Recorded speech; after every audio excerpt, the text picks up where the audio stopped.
welcome back to Crafting and Crime Daily. Look, it says, believe in the journey. I'm Crafting Journey, your host, Rebecca, and this is a show where I recap live trials so you have something to listen to while you're crafting. Yeah. All right, let's pull up our chair.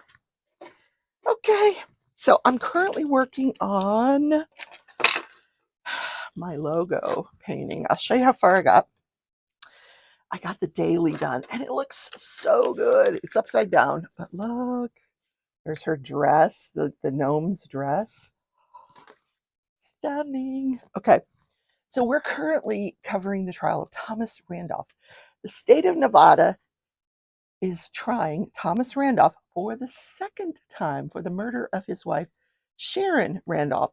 This Sharon was his sixth wife, and four of his other wives are dead. Or three of his other wives are dead. Four out of the six are dead. And they all had insurance policies. Yes. Anyway, if you want the details of that, I will put yesterday's video up here in the eye. You got to listen to that one first before you listen to this one. So here's what's been happening this week. Yesterday and today, they had hearings in the case. And I'm going to talk about the results of those hearings in a few minutes. Just a few minutes ago, they wrapped up the last hearing and they began jury selection. Now, ideally, the case is set to begin trial tomorrow. However, it depends on how long it takes them to seat a jury. Like, they're in Las Vegas and people have heard of this case. It's been on Dateline. So they're going to have to overcome that and then, find 12 people that can make a decision based on their ability to set aside whatever feelings they may have, even if they know about this case, and render a true and correct verdict according to the law. Yes. Anyway, I'm looking at this painting. Oh, I just wish I could wiggle my nose and it would be done. But that's not how this works. So I'm going to talk about the three motions that were heard. The first one was a motion to suppress the video walkthrough. Now, I want to show you some portions of that video walkthrough. I talked about it yesterday, and I said for sure the jury was going to be able to see this. Well, I didn't realize there was a motion to suppress this video walkthrough. So here is portions of it. Ready? Yeah. The driveway about when I start to make the curve about right. About there we start opening the door up. I will stop because there's not enough room for both cars to get in there. You can't get both cars in and get both people out. So I stop the car. Sharon gets out. She had the steak and lobster from charcoal grill or something. So she gets out, closes the door. She goes on in, starts walking in. I give her a little bit of head start to get to the door. I start pulling in. By then, she's pretty much got in. I may not be able to get the car in at all because of the people moving the car when they clean, but I'll try. Okay. So she's already in the house. She's going in the house about right now. Okay.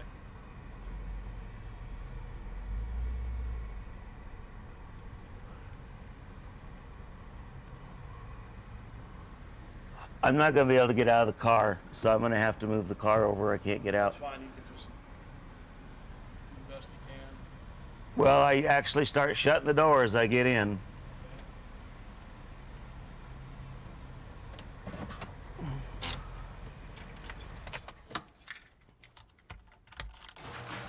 I would have already shut the door. It would have been coming down as I start getting out.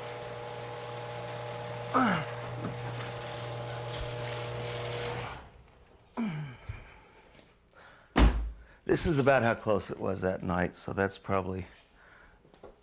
Okay, so what do you do now? This is it, just coming on in the house.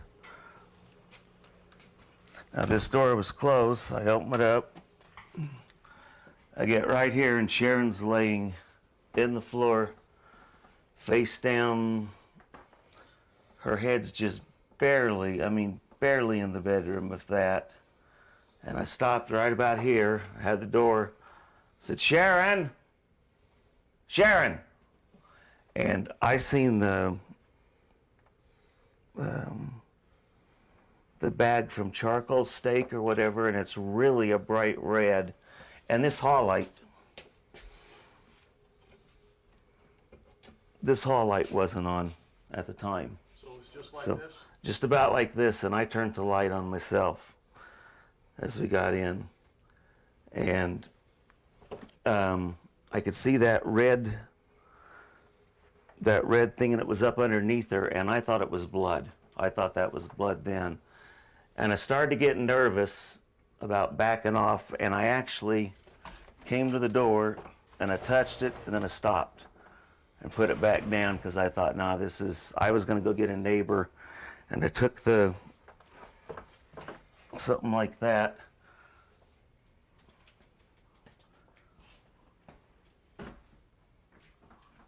And about right here, when I was like this, I was trying to kind of get a view. I thought I just seen like a shadow or something over this way. And I remembered that there's the 9mm right up here, because earlier I'd taken all my guns, put them in a suitcase, was going to take them to Utah and switch the guns around. I reached right up here, got the gun, and as I got the gun, there's also an extra clip. There's a few up there, but I got the gun and the clip. Show us in there where it's at. Right, normally it would be right in here. Right in here. Okay. And I still, I was trying to be attentive to what's going on out there. And like I said, and I'd already started to run, and then I just reached up just like that, grabbed it, stuck it in my pocket, came around just like that, and about that time he's right up on me. Just right up on me, and we actually touched right about here. And he's short. And when I don't know if he gave me an elbow, but as we came around like that, I was kind of coming out. I was actually going to try to be slow, and look out, but it just happened too quick. We came up, and he kind of banged into me about right here. And then he went over to about right here, and somewhere along here, I bit my mouth or something, trying to say something like, what the fuck, or something. And he looked kind of like, and I don't know if he was looking in here to see if there was somebody else or what.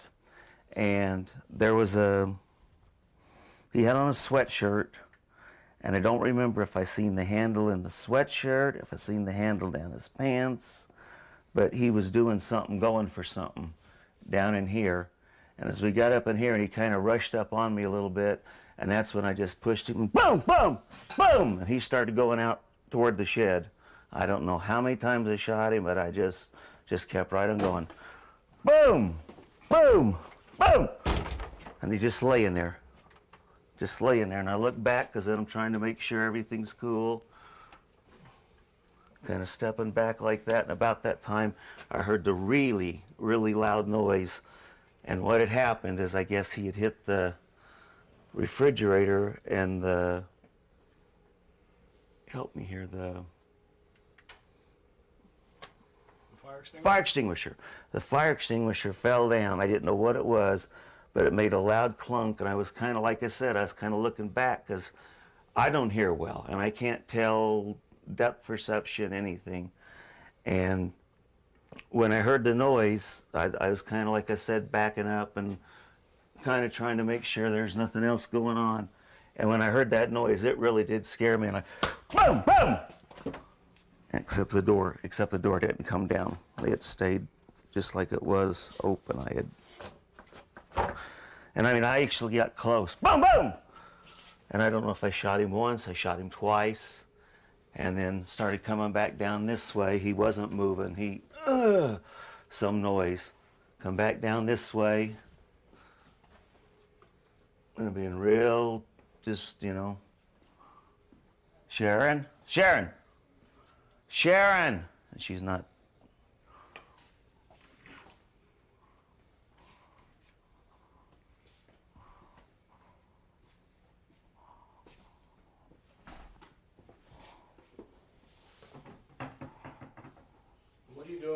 doing this? Do what? What are you doing now? I'm just kind of trying to see if anything else is going on. You know, like there's anybody around. And I came in here, and then I started going here, and Sharon's laying right here.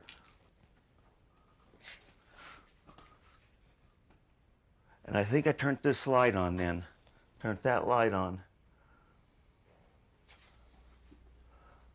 And I did not go in there. I don't know why. She was kind of in the way here, and I could see stuff all over there. I mean, stuff, these boxes, there was some clothes, the drawers was open, but she was laying here, and by then I could tell she was hurt really, really bad. I mean, the blood was just, then you could see thick blood. And I came back over and I went to call 911. And I came back over, and I didn't have my phone. And it keeps falling off of me. I come back through here and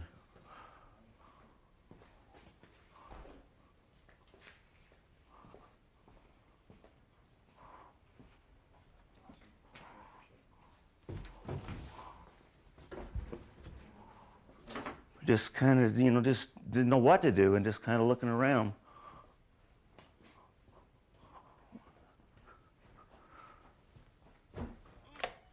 And I dialed 911 and the phone didn't work.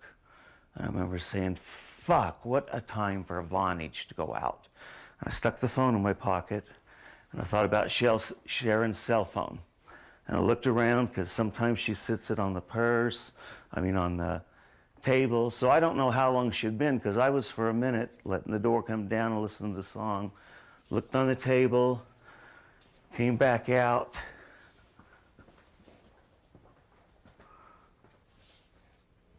Come through here. I tried actually about right here. I'll take it back about right here. I tried 911 again and it was busy. When I called 911, it was busy. So I said, good, it's not Vonage. And I got back over here where I could kind of see everything. And I called 911 again, and that's when whoever said 911 and said, slow down, you're breathing too hard. Slow. Yeah, interesting guy. So here's what the defense was sort of maintaining during their questioning of witnesses for this hearing. They were inquiring whether or not the defendant had been threatened or coerced into doing this video walkthrough. In other words, didn't you tell him you would arrest him if he didn't go through with it? No, I never told him that. So the next thing was, isn't it true he didn't want to participate?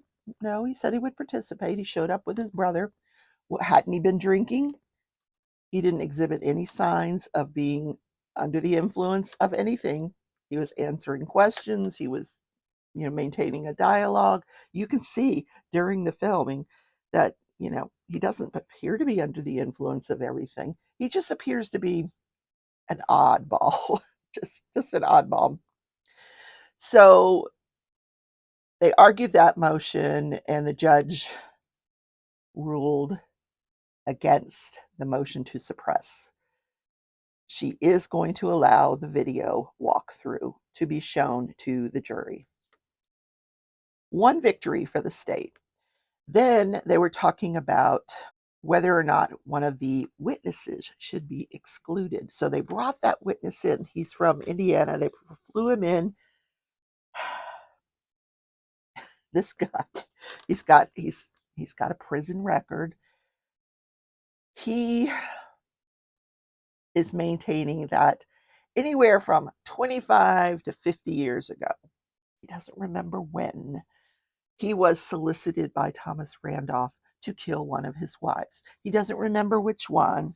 The one with the dark hair. And then he was impeached like crazy by the defense. You don't know when it was. You don't know who it was. You didn't tell the police that when they interviewed you. No, you don't want anything to do with this case. No, then why did you sit down with Dateline? Anyway, the judge excluded this witness. She said, no, it's way too remote to be probative. It's just way, way in the past. And he doesn't know when. he doesn't know who, he doesn't, he doesn't have any of the details that, and his credibility is just not good. I'm not putting that in front of the jury. So he is off the table.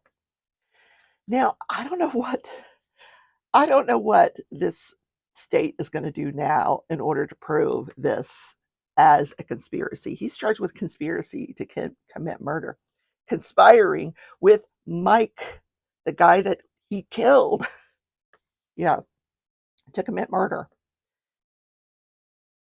It's too bad Mike didn't live. Then Mike could tell him, yes, he hired me. Now, his brothers and his friend, Mike's brothers and Mike's friend, have said, you know, he told us that the guy hired him to kill his wife. But that's hearsay. I don't know that that's coming in. I don't know that there's any exceptions in which that would come in. To say that you heard him say that he heard the defendant say, yeah, I don't know. That's coming in. So this is going to be an interesting trial. The judge has set aside 3 weeks for the trial. I don't think it's going to take 3 weeks because, yeah, we know the state's going to put on the medical examiner, the 2 investigating officers, and they said probably 5 other witnesses that they didn't put on before. So this will be interesting.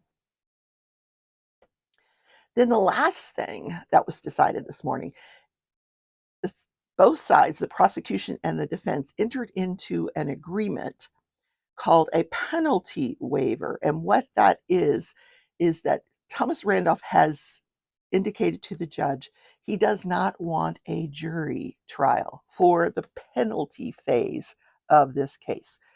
So what would happen is that they have the jury trial where there's going to be 12 jurors, 2 alternates to decide the guilt phase. If he is found guilty, then it would go to a penalty phase where they would basically hear all of the mitigating factors regarding Thomas Randolph, which there aren't many, to be honest with you.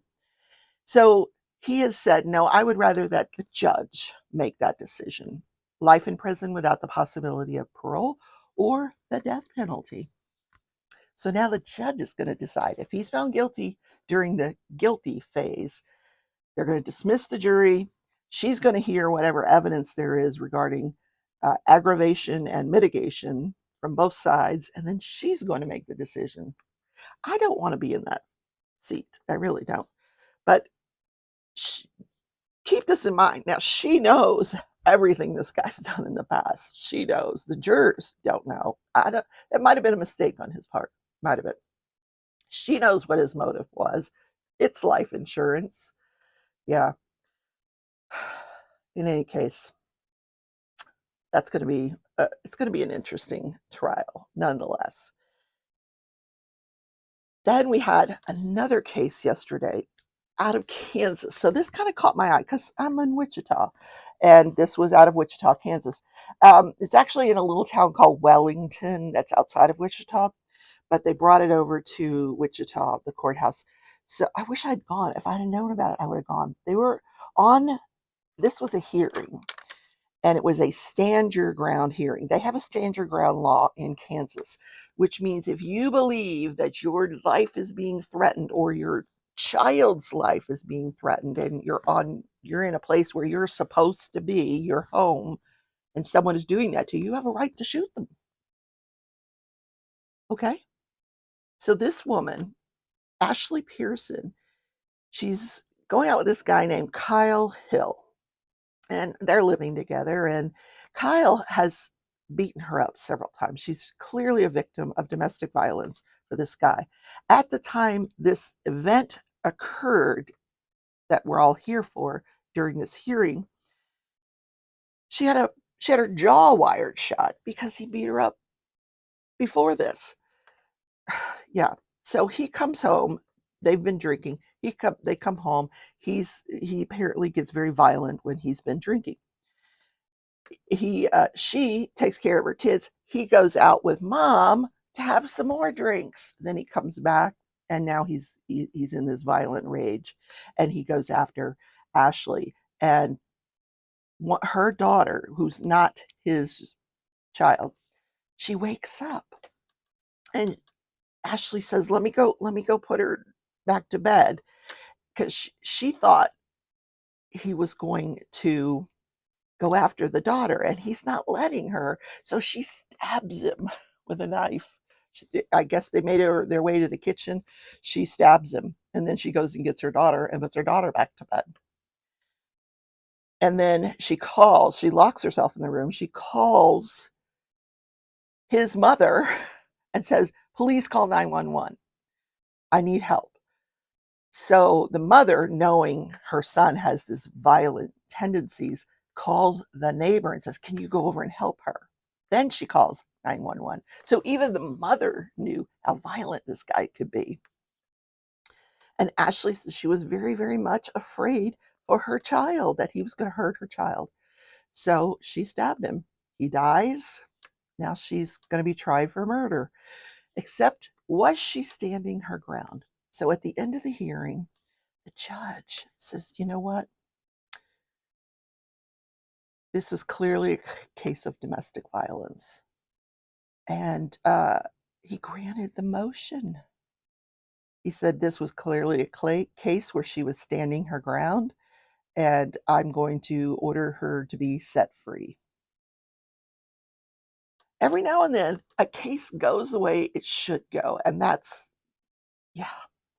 So my advice to this woman is stay away from those kind of men, please, in the future. Yeah, protect your children. Don't bring them home. Yeah. And she was obviously very, very much appreciative. She was crying and hugs all around with the attorneys and everything. Um, but yeah, I think it was pretty clear. He had already broken her jaw. Now she thought he was going to go after her kids. Yeah. Any case, wow, that's the show for today. I hope you enjoyed it. Please don't hesitate to hit that like button. Yep. Lets YouTube know that we're out there in the crafting world listening to true crime. And I will see you tomorrow in Crafting and Crime Daily. Have a great day, everybody.